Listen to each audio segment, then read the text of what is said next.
का मतलब क्या होता है कि मेन मेड कट कि ह्यूमन बीइंग जब खुद ज़मीन की कटिंग वगैरह करता है एक्सकेवेटर के थ्रू, या उसने ज़मीन के अंदर कोई कंस्ट्रक्शन वगैरह करनी होती है, कोई बिल्डिंग्स बनानी होती हैं, वो ये बेसमेंट्स वगैरह बनाता है, पिलर वगैरह खड़े कर रहा होता है इन चीज़ों को, ताकि वो एक अच्छी लेवल पे वहाँ पे कंस्ट्रक्शन वगैरह कर सके। और ज़मीन की जो कंपैक्शन है, उसकी जो स्ट्रेंथ है, उसको भी इन्हांस करने के लिए एक्सकेवेशन को किया जा रहा होता है। अब हम जो स्टील फिक्सिंग कर रहे होते हैं ज़मीन के अंदर, पिलर वगैरह बना रहे होते हैं, कंक्रीट की दीवारें वगैरह बनाते हैं, बेसमेंट ये पूरी बनी हुई है। अब इसका पर्पस क्या है, इस पूरी बिल्डिंग को वहाँ पे एक स्ट्रेंथ प्रोवाइड करना, उसको एक बेस प्रोवाइड करना कि वो अच्छे से खड़ी हो सके। तो जब हम एक्सकेवेशन कर रहे होते हैं, ज़मीन की कटिंग कर रहे होते हैं, तो उस वक्त अब ये जब जैसे ज़मीन की कटिंग करते हैं वो लूज़ हो जाती है, वीक हो जाती है। तो अब नॉर्मल अगर छोटी करेंगे, घरों के लिए करते हैं, उसमें तो नुकसान इतना नहीं है। बट जब बड़े बड़े प्लाजे बना रहे होते हैं, बड़ी बड़ी बिल्डिंग बन रही होती हैं, उसके अंदर 50-50, 60-60 फीट नीचे तक वहाँ पे कटिंग की जा रही होती है। अब उसके अंदर वो साइडें भी गिरने का चांसेस होते हैं, उसके अंदर कोई गैस लीकेज के चांसेस हो सकते हैं। जब आप कटिंग शुरू करते हैं तो मशीन जब लगी हुई है तो नीचे कोई इलेक्ट्रिकल वायर आ सकती हैं, गैस पाइपलाइन मौजूद हो सकती हैं, मल्टीपल हैजर्ड्स होते हैं जो कि आपको एक्सकेवेशन वर्क के दौरान वहाँ पे फेस करने को मिल रहे होते हैं। तो इसीलिए फिर जब एक वर्कर ने वहाँ पे काम करना है, या एक सेफ्टी ऑफिसर ने वहाँ पे इस जगह को मॉनिटर करना होता है, उसने इन तमाम जो चीज़ें इनको वहाँ पे क्या करना होता है, वहाँ पे एग्जामाइन करना होता है। और सबसे पहले जो ज़मीन है तो उसकी साइडों को प्रोटेक्ट करने के लिए वो क्या करता है, कुछ मेथड यूज़ करता है, जिनके थ्रू उसने क्या करना होता है, ज़मीन को वहाँ पे एक्स्ट्रा प्रोटेक्शन प्रोवाइड करनी होती है, ताकि जो ज़मीन है तो वो वहाँ पर सेफ और सिक्योर रह सके, वो गिरे ना। या तो वो क्या कर रहा होता है, उसके अंदर एक स्लोप सी बना लेता है, स्लोप के अंदर कटिंग की जाती है। अब स्लोप के अंदर होगी तो अब इसकी साइडें गिरने के चांसेस कम हो जाते हैं। फिर सेकंड चीज़ वो क्या करते हैं, benching, step by step cutting कर रहे होते हैं। इसके थ्रू भी क्या होता है कि जो एक्सकेवेशन साइड होती है वो प्रोटेक्ट रहती है। अब उसके 5 से 7 फीट वो नीचे जाएंगे, फिर 2 से 3 फीट की हॉरिजॉन्टल कटिंग होगी, फिर नीचे जाएंगे, फिर आगे जाएंगे, इस तरह वो कटिंग होती जाती है। और वो अब जो साइडें इनके कोलैप्स होने के चांसेस क्या हो जाते हैं, रुक जाते हैं। फिर उसके बाद वो क्या करते हैं, कुछ कंक्रीट की वॉल्स वगैरह यूज़ करते हैं, शील्डिंग वगैरह कर रहे होते हैं, और कुछ वहाँ पे आपके वो स्कैप फोल्डिंग वगैरह करते हैं, जिसके थ्रू उसको प्रोटेक्ट करने की कोशिश कर रहे होते हैं। बड़े प्लाजा वगैरह तो उसमें वो स्टेप बाय स्टेप कर रहे होते हैं, उसको एक्सप्लेनिंग। अब वहाँ पे जो उन्होंने क्या होता है, अब ये पहला जो स्टेप है जो कि अब इसके अंदर कटिंग जो है वो बड़े लेवल पे की जाती है। जो प्लाजा है ना, प्लाजे की जो बेस है वो टोटल है वो ये आ गई है, इसके ऊपर ये पूरा खड़ा होगा, ठीक हो गया। अब इसकी जो साइड्स हैं इसको क्या किया जाएगा, वहाँ पे प्रोटेक्ट करने के लिए ये वहाँ पे स्टेप्स बना दिए जाएंगे। अब ये पूरा एरिया क्या कर दिया जाएगा, सेफ और सिक्योर कर दिया जाएगा। अब इस बिल्डिंग को जलजला बाकी जो चीज़ें हैं वो भी क्या कर रही होती हैं, इतना ख़तरा नहीं पहुँचाती।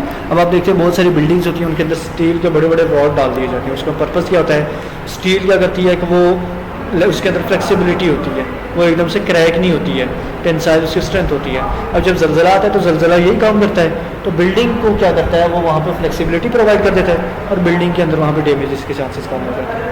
उसी की जगह अगर आप सीधी बिल्डिंग खरीदेंगे, स्टील का काम नहीं करेंगे इतना, जैसे ही उसके ऊपर एक वहाँ पे लगेगा स्ट्रेस आएगा, एक फोर्स लगेगी, तो वो जो कंक्रीट स्ट्रक्चर होगा तो वो उसके क्या हो जाएगी, ब्रेकेज हो जाएगी, वो टूट जाएगा।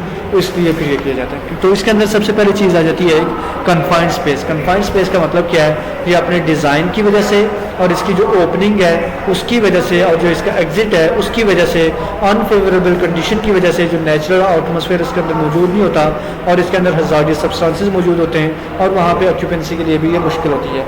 मीन ऐसी स्पेस जो कि आपकी हज़ार्डियस है, क्यों, उसके अंदर जो लिमिटेड रूट है एंट्री के, एग्जिट के लिमिटेड रूट हैं, वहाँ पे आप जैसे बेसमेंट है, बिजली चली जाए अंधेरा हो जाएगा।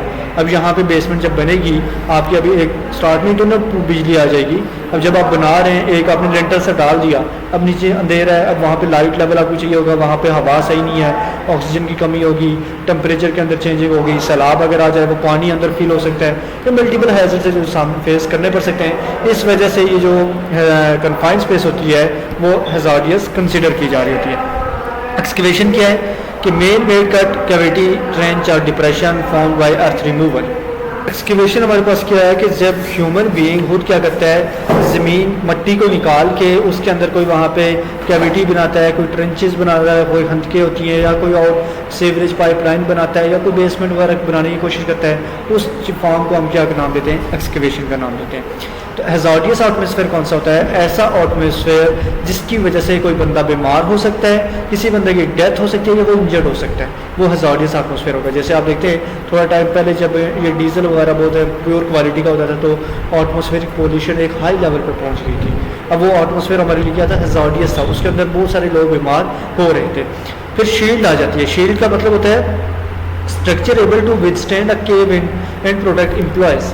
अब वो स्ट्रक्चर जो आपकी अंडर कोई आपका जो पुल वगैरह है उसको प्रोटेक्ट कर रहा होता है, या अंडरग्राउंड कोई पास वगैरह बना रहे हो उसको बनाने के लिए, या उसके ऊपर आप ये पत्थर वगैरह, ईंटें वगैरह या ब्लॉक वगैरह कंक्रीट का स्ट्रक्चर बना देते हैं, जो आप क्या करता है ज़मीन को प्रोटेक्ट कर रहा है कि वो गिर ना जाए और वहाँ पे अंडरग्राउंड जितनी एम्प्लॉयज वो इजीली काम कर सकें। इस स्ट्रक्चर को हम किसका नाम देते हैं, शील्ड का, जो क्या कर रहा होता है, ज़मीन को प्रोटेक्शन प्रोवाइड करता है और एम्प्लॉयज़ को भी प्रोटेक्शन प्रोवाइड कर रहा होता है। फिर शोरिंग क्या होता है, shoring structure that protect this side of excavation. Excavation की साइड को प्रोटेक्ट करने के लिए जब इसके अंदर हम कुछ आपके जो बोर्ड्स वगैरह यूज़ करते हैं, प्लाई वगैरह यूज़ कर रहे होते हैं और उसके ज़रिए हम इसको प्रोटेक्ट करते हैं और साथ हम कंक्रीट की दीवार वगैरह बना रहे होते हैं, इस स्ट्रक्चर को हम किसका नाम देते हैं, शोरिंग का नाम देते हैं, जो कि साइडों को गिरने से रोक रहा होता है। स्लोपिंग साइड में एक वॉल है, हाँ, उसके आगे जो हम चीज़ कोई भी मतलब कंक्रीट की दीवार बनाएंगे या वहाँ पे प्लाई बोर्ड लगा रहे हैं, मेटल के लगा रहे हैं, उन चीज़ों को हम किसका नाम देंगे, शोरिंग का, जो कि उस साइड को प्रोटेक्ट करेंगे। फिर स्लोपिंग क्या होता है, स्लोपिंग एक टेक्निक है जिसके थ्रू एक्सकेवेशन साइड क्या की जाती है, उसको प्रोटेक्ट किया जाता है कि वो गिर ना जाए। स्लोप दी जाती है, एक एंगल के अंदर कटिंग की जाती है। फिर आपकी आ जाती है ट्रेंच। ट्रेंच क्या होती है, नैरो एक्सकेवेशन। अब ट्रेंच वो आपकी कटिंग है ज़मीन के अंदर जिसकी विड्थ कम है और उसकी जो डेप्थ है वो ज़्यादा है। लेंथ उसकी मैटर नहीं करती, चौड़ाई कम होती है उसकी और जो उसकी गहराई होती है वो ज़्यादा होती है। अब चौड़ाई उसकी मिनिमम कितनी होती है, 2 फीट होती है और मैक्सिमम 15 फीट तक उसकी चौड़ाई जाती है, और गहराई उसकी 7 फीट से स्टार्ट होती है और हज़ारों फीट तक, 100 फीट तक वो जा रही होती है। उस जगह को हम किसका नाम देते हैं, ट्रेंच का नाम देते हैं। स्टैंडर्ड्स एंड प्रोटेक्शन, क्या स्टैंडर्ड्स हैं और किस तरह प्रोटेक्ट किया जाएगा। OSHA standards are applicable to all man made cut. अब ओशा के जो ऑक्यूपेशनल हेल्थ एंड सेफ्टी ने डिफरेंट स्टैंडर्ड्स बनाए हैं कि जब भी ह्यूमन बीइंग कोई ज़मीन के अंदर कटिंग करके कोई फॉर्मेशन करना चाहता है, कोई बिल्डिंग बनाना चाहता है, कोई सरफेस वगैरह बनाना चाहता है, तो उसके अंदर वहाँ पे ओशा के रूल्स एंड रेगुलेशन अप्लाई होंगे। एक्सकेवेशन जो आपकी डेफिनेशन के अकॉर्डिंग जो आपकी ट्रेंचेस हैं या आपकी कोई और ज़मीन के अंदर कटिंग वगैरह है, उन तमाम के ऊपर वहाँ पे वो अप्लाई होंगे। जो मैंने आपको पहले बताया कि घर की अगर बेसमेंट बना रहे हैं जिसको आप मोस्टली 4 से 5 फीट तक लेके जाते हैं और फिर उसके बाद आप उसकी चौड़ाई वगैरह भी इतनी नहीं होती, उसके अंदर गिरने का कोई इतना खतरा नहीं होता। हाँ, अगर पानी वगैरह वाली जगह है तो वहाँ पे खतरा होता है, तो उसके ऊपर रूल्स एंड रेगुलेशन अप्लाई करेंगे। बाकी जो होते हैं वो ओशा के कैटेगरी के अंदर नहीं आती। तो इसके अंदर जो हाउस फाउंडेशन या बेसमेंट्स वगैरह होती हैं जिनकी आपकी एटलीस्ट जो बेंचिंग वगैरह होती है अगर वो 2 फीट या 5 फीट से कम है तो उसके ऊपर आप क्या करेंगे, ये ओशा के स्टैंडर्ड्स अप्लाई नहीं करेंगे। अगर ये आपकी जो 7.5 फीट से ऊपर चली जाती है इसकी डेप्थ और बेंचिंग के लिए आपकी जो इसकी 2 फीट आपकी चौड़ाई चली जाती है, हर 5 फीट के बाद तो इसके ऊपर वहाँ पर ओशा के स्टैंडर्ड्स वगैरह अप्लाई होंगे। तो इस हाउस फाउंडेशन के ऊपर आपके जो एक्सकेवेशन के जितने भी ओशा के रूल्स हैं वो अप्लाई नहीं होंगे। सेकंड, मिनिमम हॉरिजॉन्टल जो डेप्थ है, विड्थ है at the bottom of the excavation is wide as practicable but not less than 2 feet. अब अगर आपकी जो मिनिमम हॉरिजॉन्टल विड्थ जो एक्सकेवेशन की जो कि आपकी फॉर्म वर्क है या वॉल्स वगैरह है बॉटम के अंदर एक्सकेवेशन की वो इतनी ज़्यादा चौड़ी नहीं है जो कि प्रैक्टिकली आपकी 2 फीट या इससे कम हो, तो अगर आपकी जो डेप्थ वगैरह गहराई है वो कम है तो उसके ऊपर भी ओशा के स्टैंडर्ड्स अप्लाई नहीं होंगे। मतलब वो जगह जहाँ पे आपको हैज़र्ड्स कम है, जहाँ पे कोलैप्स होने के चांसेस नहीं है, इंजर्ड होने के चांसेस नहीं है, उनके ऊपर ओशा के वहाँ पे स्टैंडर्ड्स अप्लाई नहीं होंगे। और जब डेप्थ आपकी इंक्रीज़ कर जाएगी वहाँ पे ओशा के तमाम रूल्स एंड रेगुलेशन अप्लाई होंगे। अब इसके अंदर सेकंड चीज़ आ जाती है कि हज़ार्डियस कंडीशन क्या होनी है। अब इसके अंदर एम्प्लॉयज़ की ये रिस्पॉन्सिबिलिटी होती है कि उन्होंने इंश्योर करना है कि जितना भी मटेरियल और इक्विपमेंट्स वगैरह यूज़ हो रहे हैं एक्सकेवेशन साइट के अंदर वो तमाम अपनी वर्किंग कंडीशन के अंदर होने चाहिए और गुड कंडीशन के अंदर होने चाहिए। उनके अंदर किसी किस्म का डैमेज नहीं होनी चाहिए, वाइब्रेशन ज़्यादा नहीं होनी चाहिए और एक्सीडेंट या इंसिडेंट को बायस ना बने। To prevent accidents and hazards the employee must ensure. अब इन हैज़ार्डियस कंडीशंस को कंट्रोल करने के लिए वहाँ पे एम्प्लॉयज़ को चाहिए होगा कि इक्विपमेंट और मटेरियल जो हैं जो वहाँ पे यूज़ किए जा रहे हैं वो डिफेक्टिव नहीं होने चाहिए। उसके बाद मैन्युफैक्चर्ड जो इक्विपमेंट्स हैं उनको प्रॉपर उनके जो रूल्स एंड रेगुलेशन हैं उनके अकॉर्डिंग स्टोर किया जाए। जिस तरह इलेक्ट्रिकल इक्विपमेंट्स हैं इनको ड्राई प्लेसेस के ऊपर स्टोर किया जाए। और फिर उसके बाद अगर कोई आपकी हैवी इक्विपमेंट्स हैं उनको इनकी साइड से दूर स्टोर किया जाए जहाँ पे आपकी ज़मीन की कटिंग वगैरह हुई है। ऐसा ना हो कि वो वीक है तो वो गिर जाएँ, उसकी वजह से गाड़ियाँ वगैरह इनसे दूर होनी चाहिए। एनी डैमेज और defective material is removed from the service. अगर कोई भी डैमेज चीज़ है जो कि आपकी जिसकी वजह से आपको नुकसान हो सकता है उसको आप वहाँ पर अपने इस्तेमाल में से निकाल देंगे जब तक उसको वापस ठीक नहीं कर दिया जाता और उसको वापस वहाँ पे अप्रूव नहीं किया जाता। उसके बाद कौन सी कंडीशन है जिसके अंदर आपने काम नहीं करना, और जो आपकी एक्सकेवेशन साइट्स हैं उसके अंदर कुछ कंडीशन है जहाँ पे आपने कभी भी अलाउ नहीं करना है कि कोई भी वर्कर काम करे। सबसे पहले ऐसा एटमॉस्फेयर जिसके अंदर ऑक्सीजन की जो अमाउंट है 19.5% से कम है या 23.5% से ज़्यादा है। इसके दरमियान है तो काम कर सकते हैं, इससे कम है या ज़्यादा है तो काम करना उन्हें वहाँ पे अलाउ नहीं किया जाएगा। सेकंड चीज़, एटमॉस्फेयर जहाँ पे आपको लग रहा है कि जो आपकी वहाँ पे हैजार्डियस गैसेस वगैरह हैं, डिफरेंट गैसेस रिलीज हो रही हैं, टॉक्सिक गैसेस हैं, उनकी जो कंसनट्रेशन है वो 20% या इससे ज़्यादा है जो कि आपकी फ्लेमेबल लिमिट है जिनकी वजह से आग लग सकती है। अगर उससे ज़्यादा वो मौजूद हैं उस जगह पे भी काम नहीं करना। एटमॉस्फेयर जिसके अंदर जो आपके एयरबॉर्न कंटेमिनेंट्स हैं जो कि आपके रेस्पिरेटरी इशूज़ का डिजीज़ का बायस बन सकते हैं तो वहाँ उनकी जो स्पेसिफाइड लिमिट है उससे अगर वो ज़्यादा मौजूद है, जैसे लेड वगैरह हो गया, एस्बेस्टॉस हो गया, ये कंपाउंड्स अगर वहाँ पे मौजूद हैं और वहाँ पे इनकी जो लिमिट है उससे आगे हैं तो वहाँ पे भी आपने काम नहीं करना। नेक्स्ट आ जाते हैं concrete and masonry construction. Concrete and masonry जो वर्क आ जाता है ये आपका आ जाता है स्टोन वर्क वगैरह, ब्रिक्स वर्क वगैरह, कंक्रीट का जो भी वर्क वगैरह आता है वो आपको इसी के अंदर शामिल हो जाता है। कंक्रीट क्या होता है? कंक्रीट वो मटेरियल होता है जिसके अंदर सैंड मौजूद होता है, क्रश मौजूद होती है, सीमेंट वगैरह होता है, डिफरेंट केमिकल्स वगैरह, डिफरेंट चीज़ें मिला के तो आप उसको यूज़ कर रहे थे। स्पेसिफिक उसका प्रोपोर्शन इनके अंदर यूज़ की जाती है और वो हार्ड होकर स्टोनी लाइक मटेरियल बन जाता है, उसे हम कंक्रीट कहते हैं। जैक क्या होता है? जैक जो हम गाड़ी को उठाने के लिए इस्तेमाल करते हैं, पोर्टेबल डिवाइस है जो कि हाइड्रोलिक लिफ्टिंग के अंदर यूज़ होती है जब हमने हैवी इक्विपमेंट्स को उठाना होता है। मेसनरी का मतलब है स्टोन वर्क है, जो आपका स्टोन ब्रिक्स या बिल्डिंग जो बना रहे होते हैं उसके अंदर जो ब्लॉक वगैरह इस्तेमाल कर रहे हैं या आपके ब्रिक्स इस्तेमाल कर रहे हैं या पत्थर इस्तेमाल कर रहे हैं वो आपका मेसनरी वर्क आ जाता है। फिर आपका आ जाता है OSHA, occupational health and safety administration आ जाती है। रीइंफोर्सिंग का मतलब होता है कि किसी चीज़ को उसकी जो स्ट्रेंथ है उसको वापस क्या करना, वहाँ पे इंश्योर करना कि वो अगेन है। जैसे हम स्टील है ना कि हम स्टील्स को ज़मीन के अंदर डाल रहे होते हैं ताकि हम ज़मीन की जो कैपेबिलिटी है, स्ट्रेंथ है उसको रीइंफोर्स कर सकें। रीइंफोर्स कर सकें मतलब बढ़ा सकते हैं ताकि हमारी जो बिल्डिंग का स्ट्रक्चर है उसके ऊपर स्टेबल रह सके। रीइंफोर्सिंग का मतलब भी यही होता है स्ट्रेंथन समथिंग, किसी चीज़ को ज़्यादा ताकतवर करना, एडिशनल सपोर्ट प्रोवाइड करना। स्कैफोल्ड क्या होता है? आपका फ्रेमवर्क होता है जो कि वर्कर को सपोर्ट करता है जब उन्होंने कोई टेम्परेरी काम करना होता है हाइट के ऊपर उस वक्त, जैसे प्लस्तर वगैरह कर रहे हैं, टाइलिंग का काम होता है, हम बाई जो पूरा स्ट्रक्चर उसे हम स्कैफोल्ड करते हैं। शोरिंग क्या होता है? Shoring mean to protect by or edge it by provide a beam or timber provide against a structure to provide support. अभी हमने देखा कि हमने एक्सक्रेशन साइड को जब प्रोटेक्ट करना है इसके साइड पर हमने क्या करना था, शोरिंग करनी थी। कुछ बीम वगैरह, कुछ हमने वहाँ पे प्लाई बोर्ड्स वगैरह, कुछ मेटल के रॉड वगैरह ये चीज़ें यूज़ करते हैं, उनको हम क्या नाम लेते हैं, शोरिंग का, जो कि क्या कर रहे थे, किसी चीज़ को एक्स्ट्रा प्रोटेक्शन प्रोवाइड करते हैं। फिर सिल्स क्या होते हैं? Building bottom of frame the horizontal part or the bottom of a window or the door frame. दरवाजे का जो नीचे वाला हिस्सा होता है जिसके ऊपर दरवाज़ा आप खड़ा करते हैं, जो लेंटर सा छोटा सा डाल होता है या खिड़की वाला, तो इसको हम किसका नाम देते हैं? सिल का नाम देते हैं। जो बॉटम फ्रेम होता है उसको हम सिल का नाम देते हैं। हाँ, ये हमने खिड़की लगाई तो खिड़की के नीचे ये जो उसका बॉटम है जो कि उसको प्रोटेक्शन प्रोवाइड कर रहा है, इसको हम किसका नाम दे देंगे? सिल का नाम दे देंगे। फिर आपका आ जाता है स्लैब। स्लैब क्या होती है? ये जो कब्रों के ऊपर आप डाल रहे होते हैं, वो सही याद है ना आपको, तो भूलेगी भी नहीं।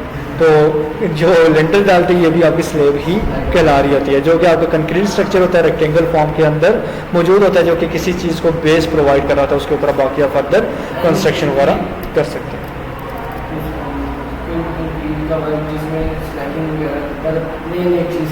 प्लेन आप जो कंक्रीट का एक रेक्टेंगल टाइप का जो पीस वगैरह आप यूज़ कर रहे होते हैं जिसके अंदर स्टील भी मौजूद होती है और साथ आपके वहाँ पे कंक्रीट मटेरियल भी होता है, वो आपकी स्लैब कहलाती है।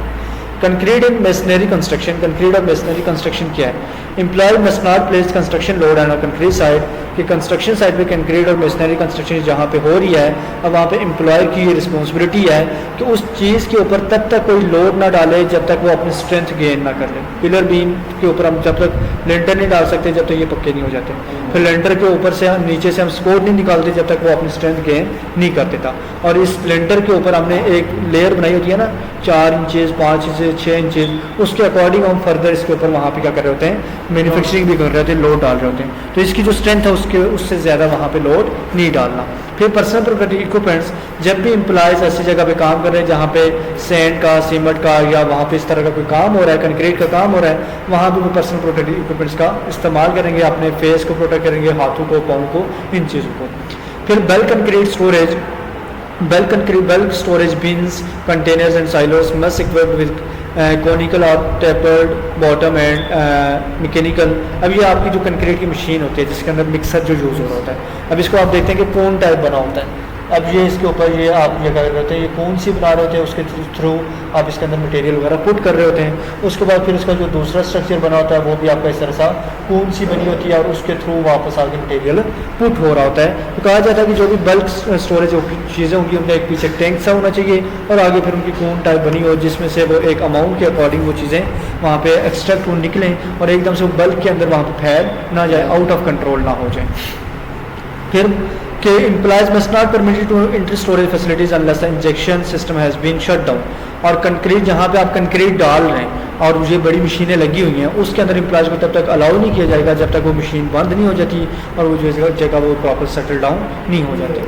फिर आ जाता है lock out and tag out procedure. No employees shall be permitted to perform maintenance और रिपेयर एक्टिविटी और equipment where the inadvertent operations of the equipment could occur the cause of injury unless our potentially hazardous energy source have been lock out and tag out। जब machine कोई चल रही है, उसका engine चल रहा है या वो वर्किंग कंडीशन के अंदर मौजूद है, किसी भी एम्प्लॉय को अलाउ नहीं किया जाएगा कि वो उसके ऊपर किसी किस्म की वहाँ पे मैन्युफैक्चरिंग कर सके, किसी किस्म की रिपेयरिंग कर सके या उसको खोल सके, उसको क्लोज कर सके या उसको क्लोज आ जाए, क्योंकि उसकी वजह से वो इंजर्ड हो सकता है। फिर जनरल रिक्वायरमेंट्स क्या है फॉर्म वर्क के लिए?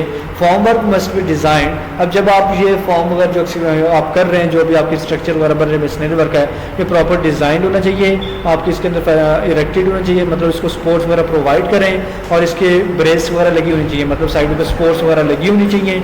और उसके बाद इसकी जो मेंटेनेंस वगैरह भी की जाए और इसको जो सपोर्ट आप प्रोवाइड कर रहे हैं तो वो इतनी कैपेबल होनी चाहिए कि वो पूरे स्ट्रक्चर को वहाँ पर स्टेबल कर सके। शटरिंग कर रहे हैं ना, शटरिंग के नीचे वो लकड़ी जो लग रही है वो उसकी स्ट्रेंथ इतनी होनी चाहिए वो पूरे मटेरियल को वहाँ पे क्या कर सके, सपोर्ट प्रोवाइड कर सके। तो ये रिक्वायरमेंट होती है जनरल जो कि आपने फॉलो करनी होती है।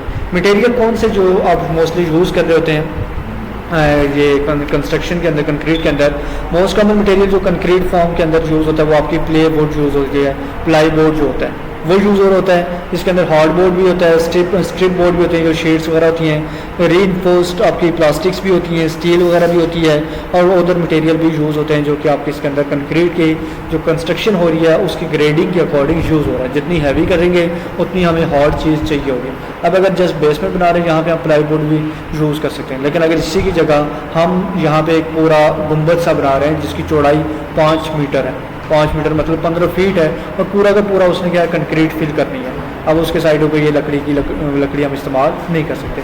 अब हमें मेटल वगैरह के बोर्ड चाहिए होंगे जिनको हमने स्क्रूज़ के साथ टाइट करना है और फिर वो उसको सपोर्ट प्रोवाइड कर सकते हैं। तो इनकी जो ग्रेडिंग वगैरह होती है उसको भी आपने देखना होता है और जो आपके ग्रेडिंग के अंदर आपने जब इनको यूज़ करना होता है तो ये वाटर प्रूफ होने चाहिए, वाटर इनके अंदर अब्जॉर्ब नहीं होना चाहिए जब ये लकड़ी वगैरह आप इस्तेमाल कर रहे हैं। या प्ले वुड है, ये ना हो कि पानी उसके अंदर अब्जॉर्ब हो, शीट ही पूरी खुल जाए। और इनके अंदर नॉट्स वगैरह, गांठ वगैरह भी मौजूद नहीं होनी चाहिए। और वो आपके ये प्रॉपर जो कंक्रीट मटेरियल के लिए यूज़ होगी, कौन सी मटेरियल के लिए यूज़ होगी वो ग्रेड भी इसके ऊपर स्टैम्प लाजम होना चाहिए और उसके अकॉर्डिंग आपने इसको यूज़ करना है। और जब इसको यूज़ करना होता है हल्की सी इसकी लेयर के ऊपर वहाँ पे ऑयलिंग कर दी जाती है जाके जो कंक्रीट मटेरियल है वो उसके साथ फिक्स ना हो जाए। क्लियर? 2 चैप्टर आपके हो गए।